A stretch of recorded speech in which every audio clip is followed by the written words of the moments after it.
Welcome to another episode of our podcast. I am more than the immigrant you had in mind. This is the platform on which stories that explore the identity and experiences of immigrants and refugees coming to Canada will be told on a regular basis. So we have in the studio today Dani Cardenas. Yeah, Cardenas. Oh, I got it right. Awesome. Welcome, Dani. Thank you so much. How are you today? I'm great. Thank you for having me here. It's a pleasure of being here and be part of this amazing project. Oh, thank you. I mean, it's a pleasure to have you as well. So let's just go straight into it. Can you please introduce yourself? Sure. I'm Dani Cardenas. As you can hear by my accent, I'm a proud Colombian woman, very Latina empowered woman, a newcomer to Canada. I don't know how is the length of being a newcomer. I feel like it's around 5 years, or when you settle down. I'm still in that process. I arrived to Canada 2 years ago as a temporary foreign worker. I actually arrived to Halifax to cover a position in Halifax.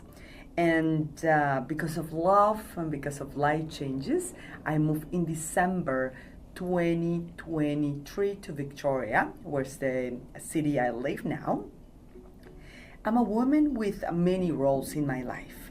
I'm a wife, a daughter, a sister. My family lives in Bogota, Colombia, more than 5,000 kilometers away. And one part of my identity is I'm a world traveler. I love to travel. I'm very thankful to have friends around the world.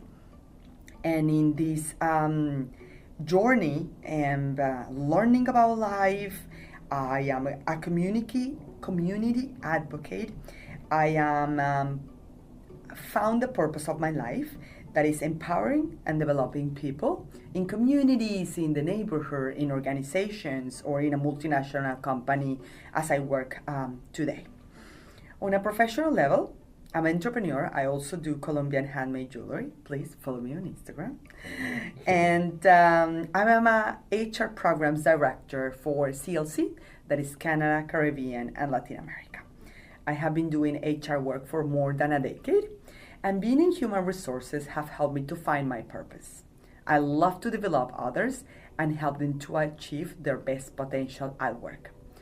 I'm also a diversity and inclusion HR professional, and I have lived and seen the value of being open and inclusive. And this work fosters the well-being in the workplace, but also have put in the society important things for the communities and the society to develop as a whole. Wow. I mean, you have quite a lot going on. That's the first observation that I make. How do you find the time to do all of this? I am very organized with my time. I think that's the secret. But I'm also very passionate for what I do. I love to be involved in the community. Part of I'm more than an immigrant is bringing things to the society. Like, okay, I'm right now in Canada, but I can be also in El Congo. There's no difference. Mm-hmm. The question is what I'm bringing to the society for me as an immigrant. So I guess in finding that purpose and in that immigration journey, that's how I'm active in the community. Awesome. So you said you moved to Canada 2 years ago, all right? So could you tell us a little bit about the reasons why you chose Canada? Yes, sure. Well, the first funny fact is that Canada was never on my list. Okay, interesting. It was always the cold country of the world. So it's like, why? Why people do live there? So that's funny now, living here and experiencing the beautiful winter. Although I would say the British Columbian winter is not as cold as it might be in the east, right? Yeah, totally. We don't have 146 centimeters of snow. So it's like, yeah, it's lovely around here, and the beauty of nature here is fantastic. I have had the pleasure of living in more than 4 countries, going to around 17 countries. But I always was a question inside me, and it's like, where do I belong? Where is a place to call home? Colombia, don't get me wrong, it will be my home always. I was always wondering, where do I feel comfortable to build a family? I had the opportunity to do my master's degree in the UK, and it wasn't the place. In the States, also traveling for education, it wasn't. Colombia is always my second home, but where was the place? Canada has a very strong reputation for safety, but the day that I fully committed to come to Canada and to move to Canada was almost the day that I was almost hit by a bullet in a daytime car robbery in 2021. That day, it was just an idea in my mind. I was saving for it, but that day I decided to step out of my comfort zone and move to Canada. I understood that for me, one of the most important aspects of my mental health is security. And I wanted to provide that to my children because I already know how to move in the society. I still don't have kids, but I wanted to bring a brighter future for them in terms of security. That's when I moved to Halifax. I didn't know anyone in Atlantic Canada, and that was scary for me, but here I am. Awesome.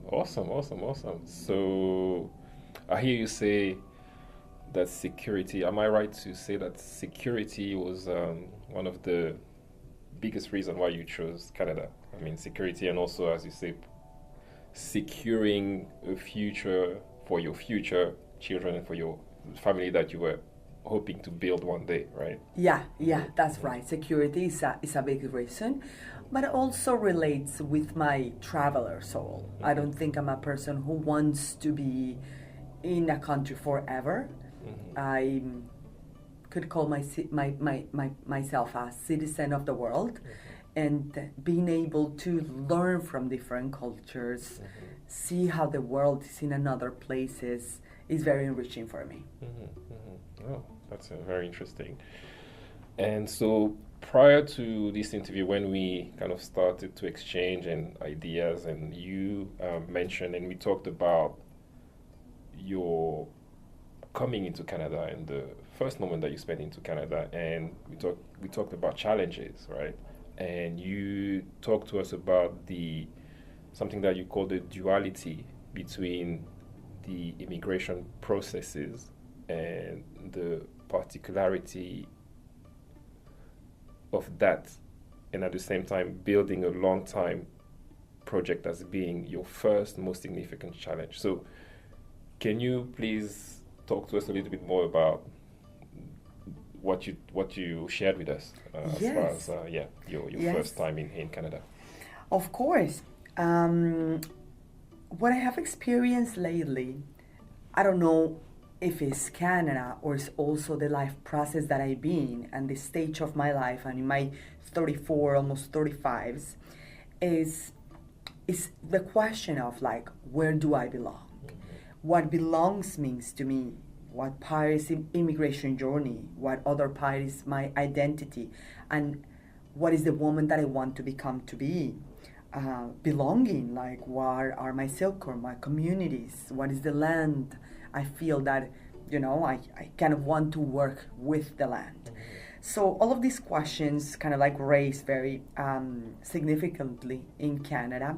And the duality that I felt is I have a specific, so we know that immigration journeys are so many different ways, different colors to arrive to this country and forms, but a temporary foreign worker was my path.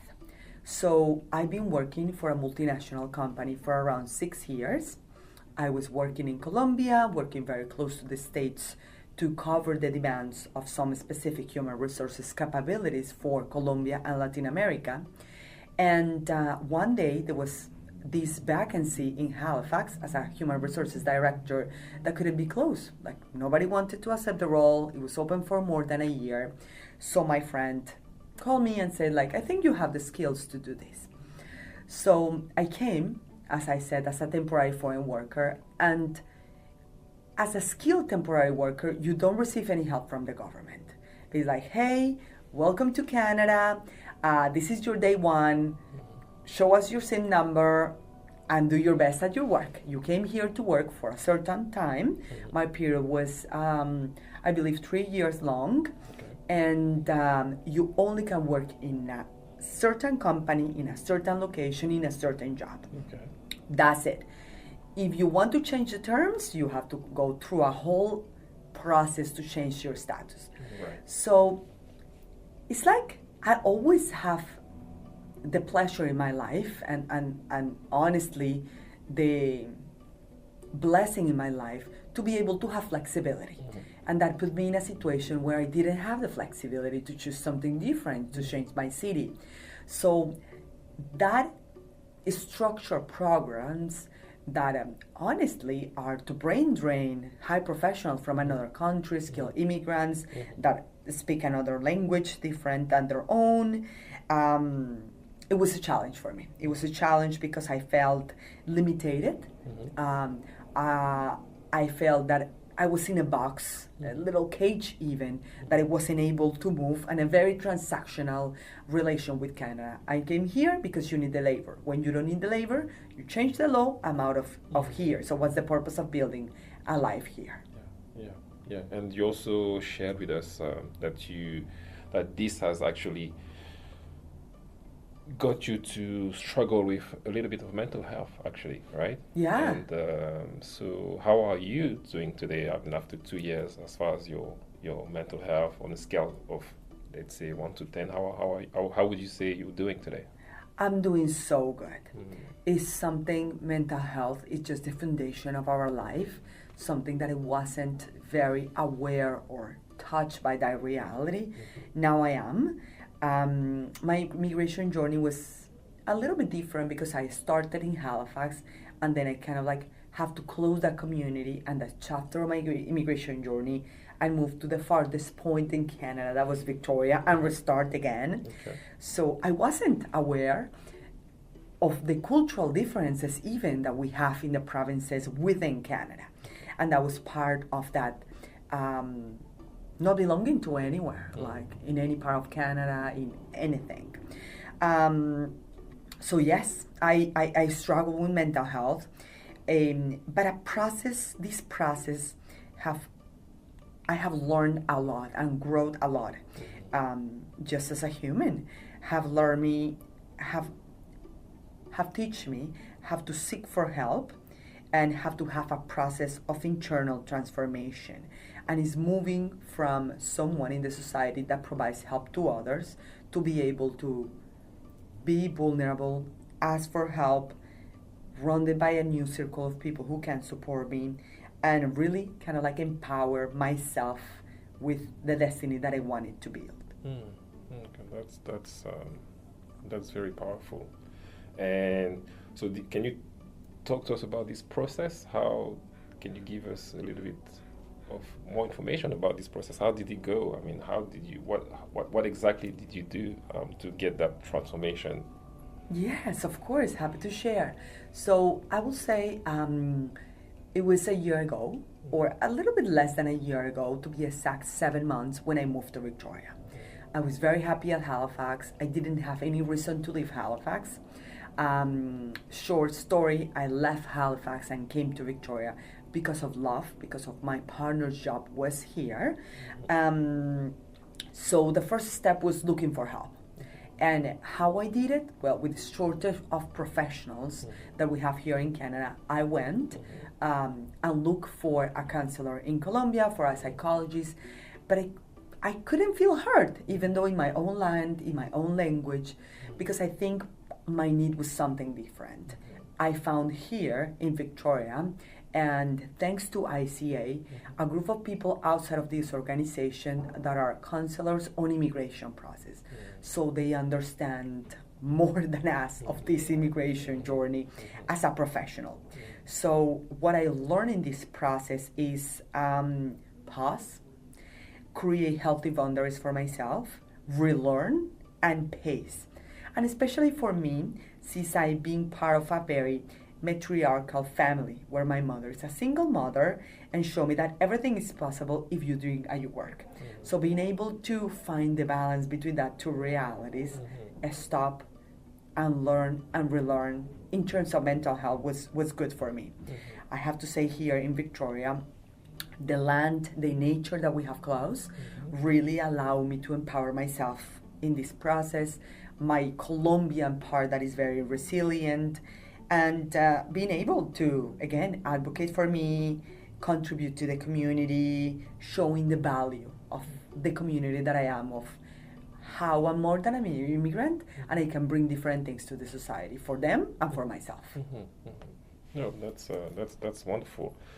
And you also mentioned you talked a lot about your wonderful partner and and the family, and I get the sense that family is a very important value for you.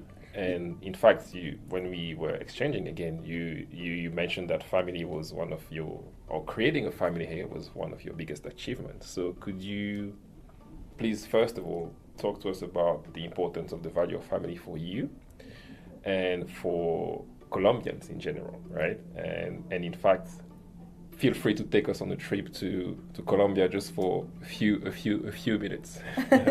Yes, of course.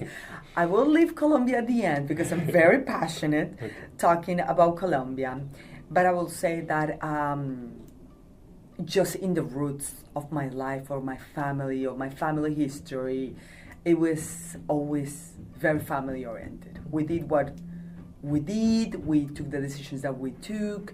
My mom, as I mentioned, was a single woman, and all the decisions for her was in terms of family, being together, having access to education for her was very important. So family is not only in my family, but in Colombian societies, very close.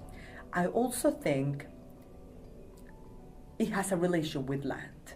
In Colombia, we are around maybe 46 million Colombians, okay, just in the city, or not Colombians, people who live in Colombia. Just in the city where I live, it's around 12 million inhabitants. So we are so close to each other in terms of like building, infrastructure, culture. We are a close culture. It's like very normal that I go to your house and I'm like, hey, what do you have for dinner? Can I, have a bite, or let's go and dance? Like even dancing, right, in our own cultures is something that really connects us. Well, here we have a lot of land, so we can have spaces, boundaries with each other. I'm not saying it's good or bad, it's just how the reality it is. So in that, connection for me is very important. Another funny story is I was in Halifax. That was like September 2022. It was the beginning of the winter, cold, the hurricane season was coming. And one of my friends told me, why you don't open Bumble? Like, what's Bumble? Well, Bumble, most of the people will know, but for the ones who doesn't, it's a dating app. You can find friends, a partner, or even networking.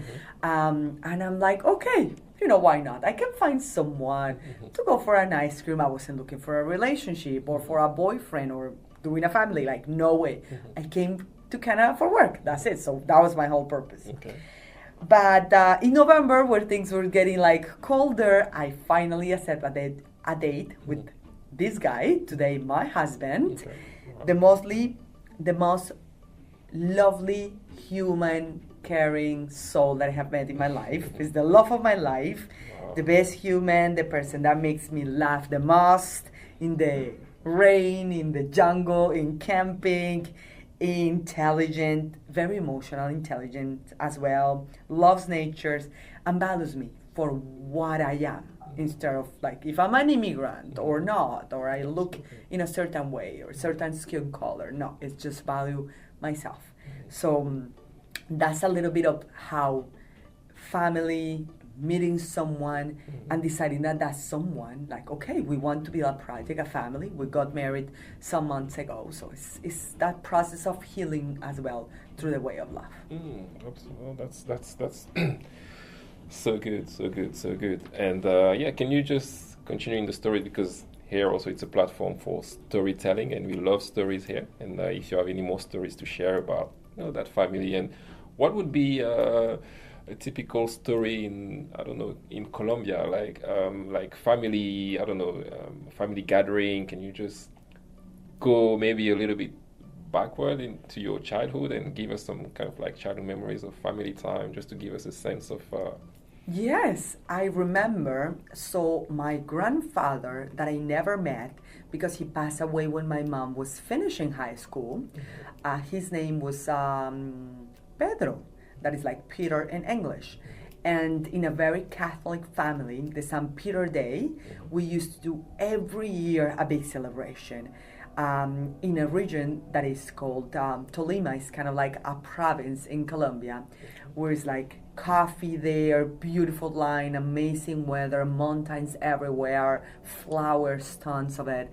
And I remember celebrating that St. Peter's Day in Colombia with tons of family and always meeting new cousins everywhere. It was a very important tradition that we have in childhood. We did have to stop. We had to stop when I was in like around 7th grade, I believe, because of the problem that we have internally with violence in Colombia.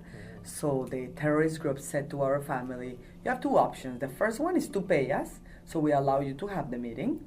And the second one is, well, you were not allowed to have these big family gatherings again. The family, the elders, everyone met and decided, like, we can't finance these operations because this is not how our family operates. And sadly, we have to stop these meetings. But Colombian culture is vibrant. Like, family is a very important root of how we are as Colombians.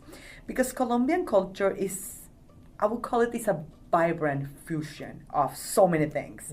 It's the indigenous traditions. We don't separate the First Nations or indigenous to ourselves because we are the same. Also, the mix with the Spanish heritage, but with an African and Caribbean rhythm. So, like, that's, very interesting and beautiful. Colombian culture is also very rich in terms of natural resources. I remember when I was a child and my mom asked me in a certain part of Colombia to dig a hole. We'll find gold, emeralds, fossils, and it's the same like today with fruits and vegetables, right? We can just go on the tree and pick it up. We don't have seasons as here. And in terms of like food, I can speak for a whole day because we have the coffee that we take on a hammock next to the mountain. We have salsa, reggaeton, merengue, vallenato. So it's like dancing and happiness is the land where everything is possible. Wow. Well, I have to make a confession.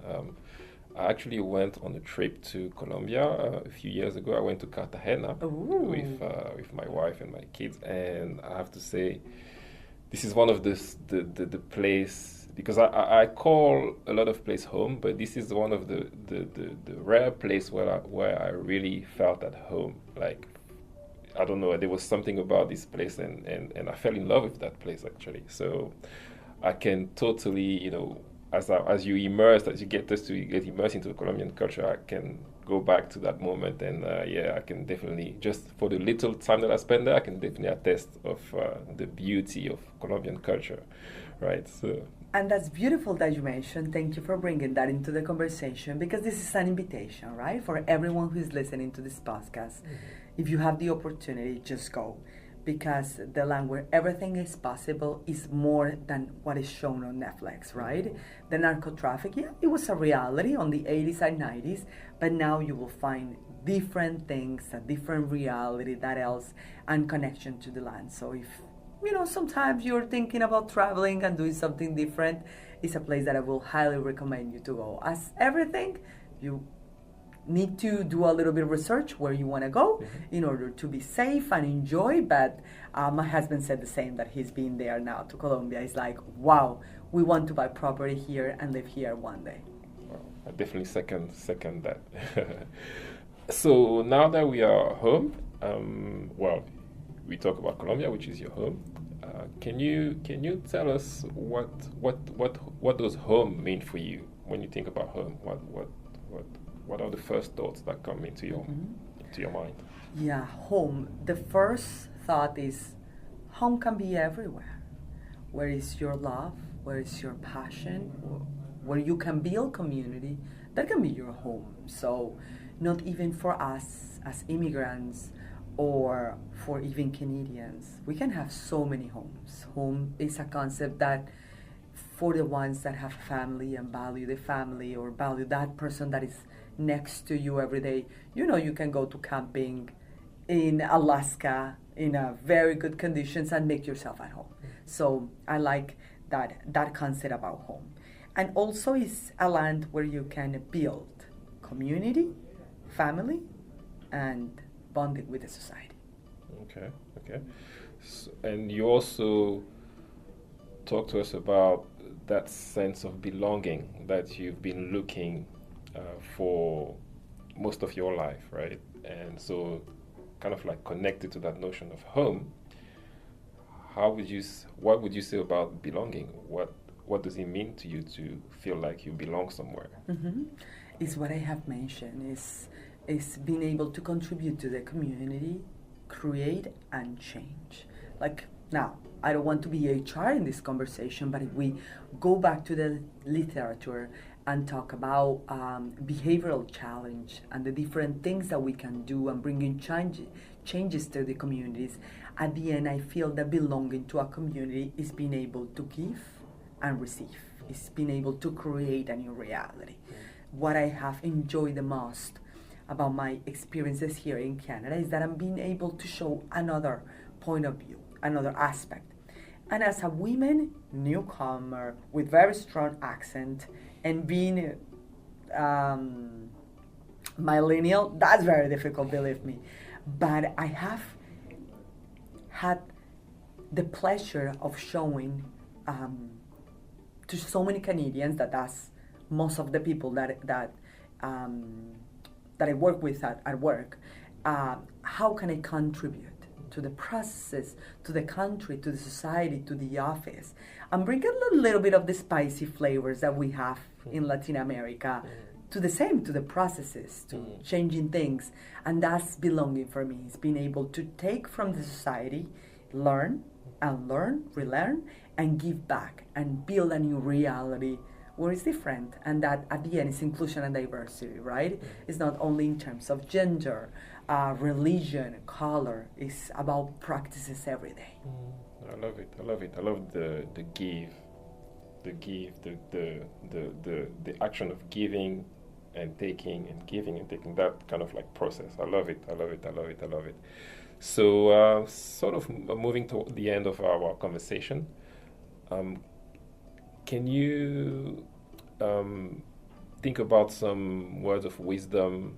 It could be word of wisdom. You can even leave with some thoughts. You can even speak Spanish if you like, and just give us, as long as you give a translation to it at the end, But we just want you to kind of like leave us with something that is general wisdom, words of wisdom, if you may. Please. Yes. Well, I'm gonna leave with two thoughts. The first one is a sentence that I found that I think it creates a lot of reflection. Like every time I read this sentence, I take something new. And I wanted to give to everyone that is listening to us today. Is by Sarah Ahmed, and it says, in some sense, the narrative of living home produces too many homes, and hence no home.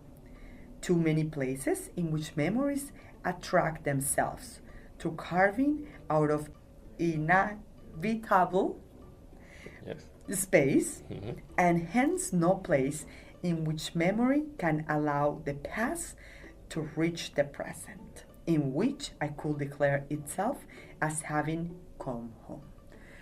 Beautiful. I love it because I think for all of us, we are immigrants in some way. We are new in some way. And having the sensibility about that in our lives, in the different processes that we have, help us to build healthier societies. Welcome me people from different cultures, from different beliefs. It just makes us a richer society. So if we see it from a balance of gaining and losing, we always are gaining. And this is my invitation to everyone. Unlearn, relearn, and welcome as many new people as you have. When our friend group looks very alike like us, is that something is missing. So put the spicy there and talk to newcomers, talk to different perspectives, eat different food. You might like it, you might don't like it. It's very spicy, it's not spicy, but at least you give yourself the chance to experience diversity, not only to hear diversity, to experience and to be a little bit more mindful of immigration journey, because being living it through it is really hard. So, if you can give yourself hand and wisdom that someone that is new in a society and wants to be included, give yourself the chance to do that. And in a way, you will learn a lot. I can assure you that. You'll learn a lot. You'll see the world with different eyes. Leave sometimes the stereotypes a little bit behind to get to a new reality. So that's my first, if we can call it, word of wisdom. And the second one, I will leave to everyone to feel what's Colombia. So I have a little bit soundtrack of a song that I will put it, not the whole song, the most important part. If you can, close your eyes and enjoy Colombia a little bit. Thank you for having me here. Thank you so much. I'm going to call you Spicy Dani. Love it. Me encanta.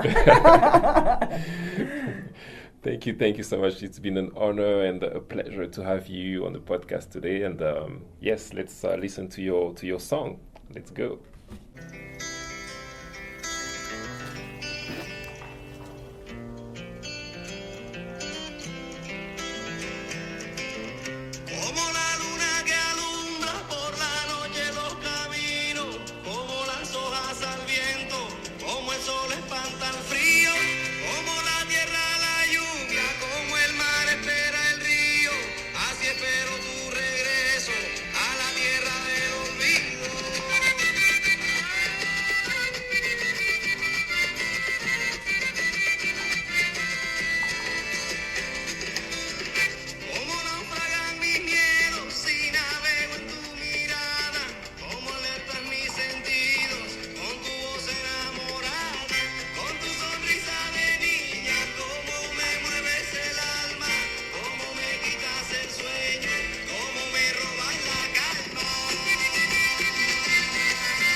Okay, I will hear my friend to put a little bit of the song track, because I want all of you to feel Colombia today.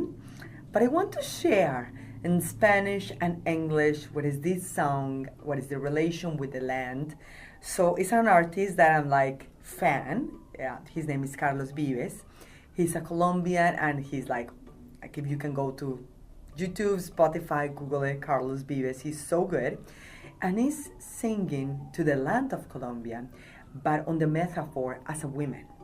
And it says, for example, como la luna que alumbra, like the moon that shines, por la noche los caminos, at night the roads, como las hojas al viento, like leaves in the wind, como el sol espanta el frío, how the sun scares away the cold, como la tierra a la lluvia, like the earth to the rain, como el mar espera el frío, as the sea waits for the river, así espero tu regreso, so I wait for your return, a la tierra del olvido, to the land of oblivion.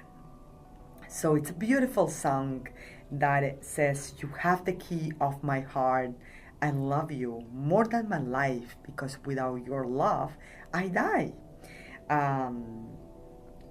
It's a very beautiful song that reminds us our connection with our home, the place that we were born, and how our feelings, our memories, our stories are there, and the land will die without that memories. The land will be always there, but will die without that memories, and it's an invitation like to think about the land, right? We do that when we do the lack acknowledgements a lot, but it's like, what are we bringing to this land too, and what kind of like songs remind us about these places that we love.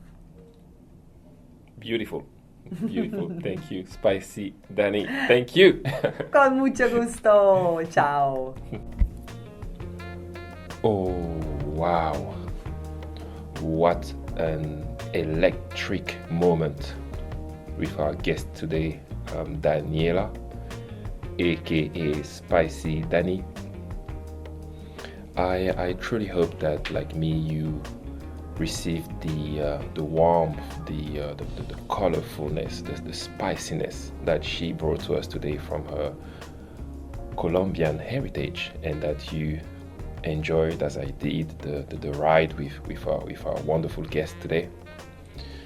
Until next time, stay tuned for more on this podcast series produced by the Intercultural Association of Greater Victoria, with funding from the Department of Canadian Heritage.